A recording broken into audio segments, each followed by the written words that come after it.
बिस्मिल्लाहिर्रहमानिर्रहीम। आज हम एक्सरसाइज 1.6 इसके अंदर हम क्रैमर रूल और इन्वर्जन मेथड को समझने की कोशिश करेंगे। इन्वर्जन मेथड में आपको पहले बता चुका हूँ, क्रैमर रूल में और इन्वर्जन मेथड में डिफरेंस क्या है, इसको आज हम देखते हैं। स्टार्ट में सबसे पहले आपको जो इक्वेशन क्वेश्चन दिया जाता है, इससे आपने मैट्रिक्स फॉर्म बनानी होती है। मीन कोफिशिएंट्स को अलग करना है। एक्स और वाई के कोफिशिएंट्स को मैंने लिखा है 3 - 2, और फिर सेकंड जो आपकी इक्वेशन है -2x + 3, इसमें से मैं कोफिशिएंट्स को अलग करूंगा तो ये 3 हो जाएगा। स्क्वायर ब्रैकेट इस्तेमाल करेंगे और इसके साथ जिनके कोफिशिएंट्स थे उनको लिख देंगे। x और y के कोफिशिएंट्स थे, मैंने इसके साथ मल्टीप्लिकेशन में लिख दिया इसको। आगे साइन इक्वल का है, इक्वल का साइन लगाया 1 और 2।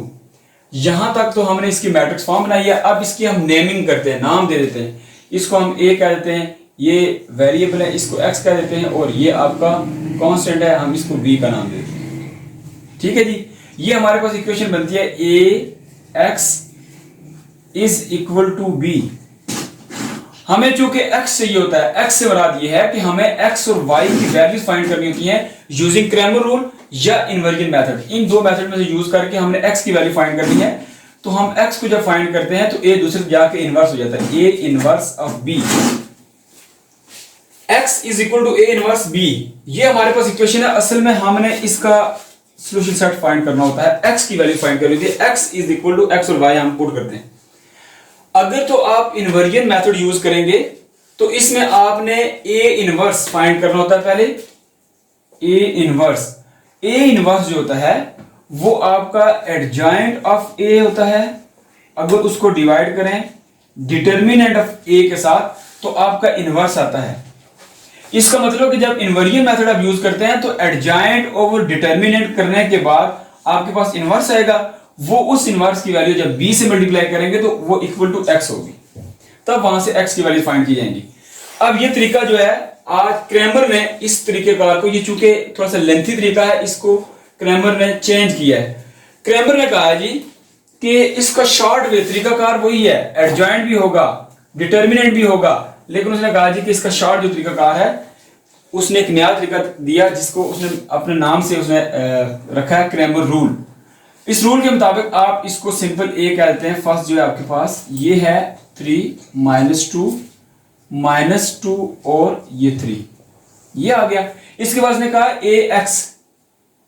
x की वैल्यूज फाइंड करने के लिए आप यूज करेंगे। तो इसके अंदर उसने कहा जी कि आप ax जो होगा आपके पास,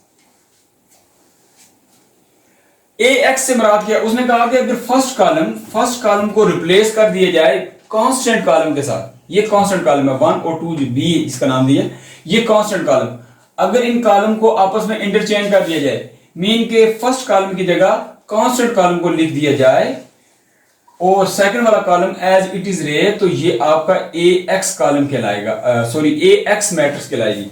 इसी तरह उसने कहा जी कि ay के लिए आपने सेकंड कॉलम को रिप्लेस कर देना है कांस्टेंट कॉलम के साथ। सेकंड कॉलम को इस कांस्टेंट कॉलम के साथ रिप्लेस कर दें, first column as it is लिखेंगे। फर्स्ट कॉलम हमारा आएगा 3 - 2 और इसकी जगह हम लिखेंगे 1 और 2। सेकंड कॉलम हमने रिप्लेस कर दिया कांस्टेंट कॉलम के साथ। अब हमारे पास ax मैट्रिक्स है और ay मैट्रिक्स है। सबसे पहले आप a का जो a मैट्रिक्स है इसका डिटर्मिनेंट फाइंड करेंगे। a का डिटर्मिनेंट ऑफ a क्या है, हम ये चेक करना चाह रहे हैं। अगर तो आपका डिटर्मिनेंट इक्वल टू 0 है तो इसका मतलब ये सिंगुलर हो जाएगी, इसका सॉल्यूशन सेट पॉसिबल नहीं होगा, मैट्रिक्स को आप सॉल्व नहीं कर सकते। अगर a का डिटर्मिनेंट नॉट इक्वल टू 0 है तो हम कहेंगे ये नॉन सिंगुलर मैट्रिक्स है, इसका सॉल्यूशन सेट पॉसिबल है। तो हम इसको पहले डिटर्मिनेंट फाइंड करते हैं। 3 -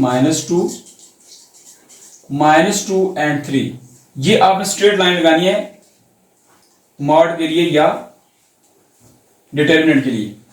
3 को 3 से मल्टीप्लाई करें तो ये आता है 9। इसके फौरन बाद हमेशा साइन माइनस का लगाना है। अब सेकंड कॉलम को आप मल्टीप्लाई करें डायगोनल को, -2 × -2 +4 लगा दी। 9 - 4 5 इज नॉट इक्वल टू 0। इसका मतलब कि ये आपकी मैट्रिक्स नॉन सिंगुलर है, सॉल्यूशन सेट पॉसिबल है। अब हमने x फाइंड करना हो तो क्या करेंगे, ये चीजें आपने एज इट इज लिखनी है। ऐसे ही आपने डिटरमिनेंट फाइंड करना है, फिर आप वैल्यूज निकालेंगे। इसके बाद आप आएंगे नेक्स्ट की तरफ, आप आएंगे x फाइंड करने के लिए। आप लिखेंगे ए एक्स का determinant over determinant of A x, जो ये ए है ए एक्स, इसका डिटर्मिनेंट और ए जो सिंपल ए डिटर्मिनेंट है ये हमने फाइंड किया 5। मैं लिखने लगा हूं, ये मैं ऐसे लिखूंगा, स्ट्रेट लाइन लगानी है। 3 - 2 सॉरी ये 1 2 -2 और 3 स्ट्रेट लाइन। और आपका डिटर्मिनेंट ऑफ ए क्या आपका 5, इसको 5 लिख दूं। 3 को 1 से मल्टीप्लाई करें तो 3 × 1 = 3, माइनस का साइन 2 × 2 = 4, -4 प्लस हो जाएगा 3 + 4, ये आपके पास आ जाएगा 7/5। आपकी x की वैल्यू क्या है 7/5। अब हम y की वैल्यू फाइंड करने के लिए लिखेंगे a y का डिटर्मिनेंट ओवर a का डिटर्मिनेंट, वैल्यूज पुट करेंगे। a y क्या है आपके पास 3 -2 1 एंड 2, इनका डिटर्मिनेंट, और नीचे डिवाइड करेंगे 5 के साथ। 2 को 3 से मल्टीप्लाई करें 6 minus -2 × 1 -2 divide by 5, 6 -2 +2 divide by 5, तो ये आएगा 8/5। ये आपकी y की वैल्यू है। ये आपका क्रैमर रूल था जिसके थ्रू आपने क्वेश्चन को सॉल्व किया। अब इस क्वेश्चन को हम अगर इनवेरिएंट मेथड से सॉल्व करेंगे तो आपका आंसर क्रैमर का और इनवेरिएंट का बिल्कुल एक जैसा ही होना चाहिए। इनवेरिएंट मेथड सॉल्व बता दूं कि कैसे होगा। अब देखें इसी सवाल को हम इनवेरिएंट मेथड से करने लगे हैं, वो थोड़ा सा लेंथी होता है तरीकाकार उसका, और बहुत सारे बच्चे इसको चॉइस पर छोड़ देते हैं इनवेरिएंट मेथड को, लेकिन ये बहुत ही आसान है अगर आप स्टेप बाय स्टेप इसको समझते जाएंगे। अब देखें जी, तरीकाकार वही होगा, इसकी मैट्रिक्स फॉर्म बना दी। सबसे पहले आप डिटरमिनेंट फाइंड करेंगे ए का डिटरमिनेंट फाइंड करेंगे तो आपके पास आएगा, स्ट्रेट लाइन लगाएंगे, वही 3 -2 और 3, डिटरमिनेंट फाइंड करेंगे। 3 × 3 = 9 -2 × 2 = 4, तो आपके पास आ जाएगा 5 इज नॉट इक्वल टू 0। इसका मतलब है कि ए का डिटरमिनेंट आपके पास क्या है 5 है। अब हम निकालते हैं ए इनवर्स, चूंकि फार्मूला क्या था हमारे पास x is equal to A inverse of b, हमने ये फाइंड करना है, x तक जाना है। तो ए इनवर्स जो है आपका adjoint of A over determinant of A, ये डिटर्मिनेंट तो हमने फाइंड कर लिया है, इसका एडजॉइंट रह गया है। एडजॉइंट कैसे निकालेंगे, एडजॉइंट ऑफ ए, इसको मैं सामने करके लिख देता हूं यहां पे।